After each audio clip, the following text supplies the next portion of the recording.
Gazette du Togo, une vision sur l'actualité togolaise et sur le monde.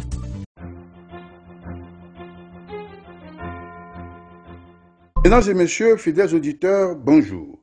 Les coups d'État successifs qui ont agité la sous-région est-africaine sur fond de violences terroristes ont profondément bouleversé la stabilité des pays d'Afrique de l'Ouest et les conséquences peuvent aller au-delà de ce que l'on pourrait imaginer. L'espace communautaire, la CEDEAO, est sérieusement menacée. Il n'est pas exagéré de dire qu'elle est au bord de l'éclatement si rien n'est fait. Avec le départ du Mali, du Burkina et du Niger, de l'institution sous-régionale et d'autres pays encore pourraient leur emboîter le pas, la région risque de basculer dans une nouvelle ère aux issues très incertaines. La naissance de l'AES, l'Alliance des États du Sahel, est un coup dur porté à la cohésion des pays membres de la CEDEAO et la cohabitation des deux blocs est un pari hautement risqué en raison des oppositions des valeurs, des objectifs ainsi que des différents partenaires étrangers de chaque camp. Depuis qu'on a voulu déloger les auteurs du putsch de Niamey par la force pour rétablir l'égalité constitutionnelle, depuis que l'on s'était sur les multiples autres formes de coups de force contre la démocratie dans les pays membres, depuis que les dirigeants de la CEDEAO, que l'on a souvent traités de syndicats des chefs d'État, sont devenus des valets des puissances occidentales, plus rien ne va pour la cohésion au sein de l'espace communautaire. Les peuples se sont désolidarisés d'une organisation de plus en plus décriée qui a du mal à faire respecter ses propres chartes. Si en 2017, les soldats de la force sud-africaine avaient été accueillis comme des héros, des frères venus redonner de l'espoir au peuple gambien sous le joug de Yahya Jammeh, l'ex-dictateur fantasque et mystique qui ne voulait pas reconnaître le verdict des urnes, ce n'est plus le cas aujourd'hui au regard des vives protestations suscitées par la simple idée de la construction d'une force militaire en attente pour remettre Bazoum sur son fauteuil présidentiel au Niger. De toute évidence, la signature samedi dernier, lors du premier sommet des dirigeants de l'AES, du traité de confédération entre ces trois États du Sahel dirigés par des militaires, sont le glas d'une rupture profonde avec la CEDEAO. Ce rapprochement de ces trois pays voisins est le résultat d'une volonté manifeste de tourner résolument et irrévocablement le dos à la CEDEAO. La date de la signature du traité n'est pas choisie au hasard.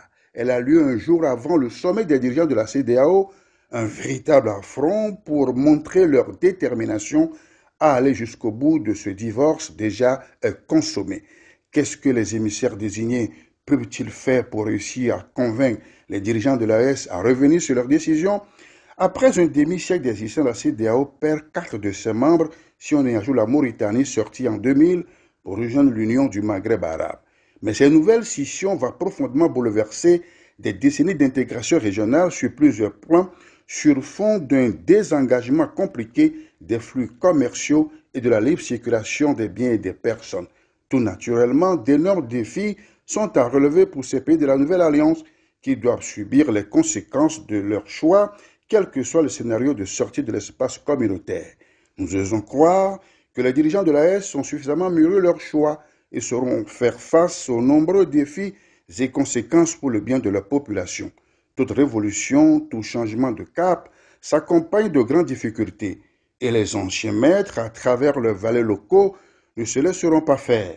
Les calculs d'intérêt et d'hégémonie des puissances occidentales vont être aiguisés pour tenter, comme d'habitude, de déstabiliser ce nouvel élan de conscientisation des peuples d'Afrique en quête d'une nouvelle ère de souveraineté.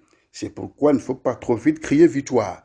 Les forces du mal sont tapis dans l'ombre pour agiter à tout instant les braises de la division à travers des insurgés islamiques tout fabriqués et contre lesquels ils sont en lutte depuis maintenant 10 ans. L'Afrique de demain n'est pas celle qui naîtra des ensembles régionaux et sous-régionaux ou encore de l'Union africaine qui ont manqué de jouer pleinement leur rôle au service des peuples qui ont touché à leurs limites.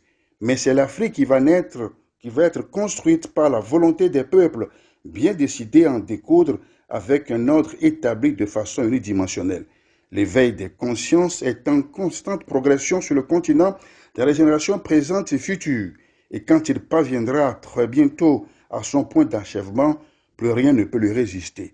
Ce serait le crépuscule des idoles, pour reprendre ce titre de Nietzsche, c'est-à-dire la transmutation de ce qui est considéré jusqu'alors comme valeur au nom de gouvernance mondiale, la fin de l'oppression et de l'esclavage sous toutes ses formes.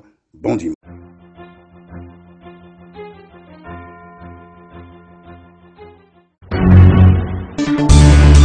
Gazette du Togo, une vision sur l'actualité togolaise et sur le monde. Rejoignez-nous sur le www.lagazettedutogo.com ou sur nos comptes Facebook, Twitter et YouTube. Pour tout contact, écrivez à contact@lagazettedutogo.com ou appelez le 92 80 88 53. La Gazette du Togo, c'est l'information en continu.